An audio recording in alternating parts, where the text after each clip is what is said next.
Good evening, everyone.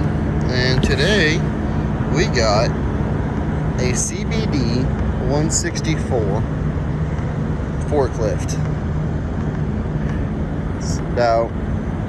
It's 12 feet tall, 8.5 feet wide, weighs probably about 40,000 pounds, give or take. First one I've done to this size, so I figured I'd do a video of it. Show you some tips and tricks that I know for loading these things. First and foremost, we'll go over to Securement. We'll go over how we get it on here. This was loaded on here with a forklift because it doesn't steer. So there's that. But you always want to angle these down as far as you can by lifting the forks up, tilt it forward. Because if that was straight up right now, it'd be like 14 change. Right now with it tilted forward, I'm sitting right at 13.6, maybe 13.6 and a half. Right now with it forward. If you have a taller one, or if you need to get it lower, you can always put blocks underneath this tire.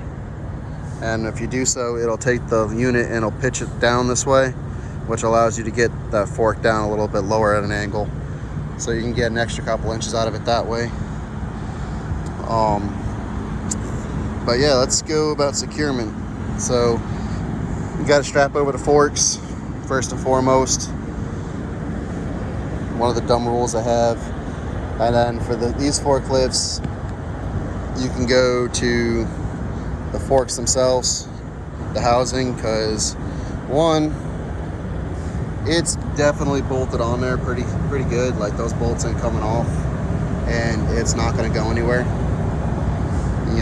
So I mean, they do have some hook points that you can get into, but if you don't have the mast in the way, you can use them. But with the mast in the way, there's no way you can really get in there and secure anything. As you can see, it's kind of very limited in space. But I got 2 chains, 5/8, so we're good for I think 12,000 working pounds. I got 4 chains total, 4 points of contact. We got lap down straight to the trailer on both sides, and then I just slung that there. So that's the front side of it, pulling forward, and then I got 2 more here in the back, pulling back. Use the D-rings on the trailer instead of going to the frame. Just felt like it. Now normally in most cases, a lot of guys you'll see they'll use the trailer hook.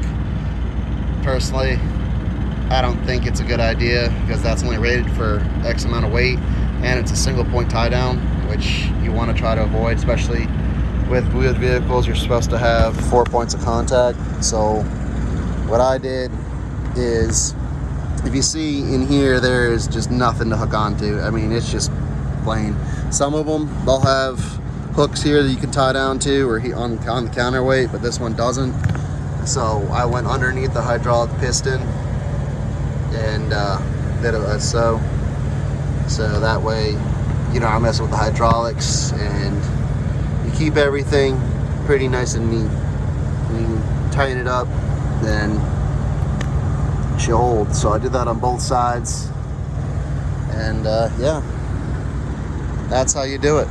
4 points of contact, 12,000 working load limit per chain. So I got 48,000 plus the strap, so that's 3,300. So I got 51,000 pounds with securement on a 40,000 pound unit, so more than 100%. And yeah, she's riding. Nice and scaled out perfectly. So a little heavy. I'm 82,000, so I had to get permits and everything, but she'll ride. So thanks for watching.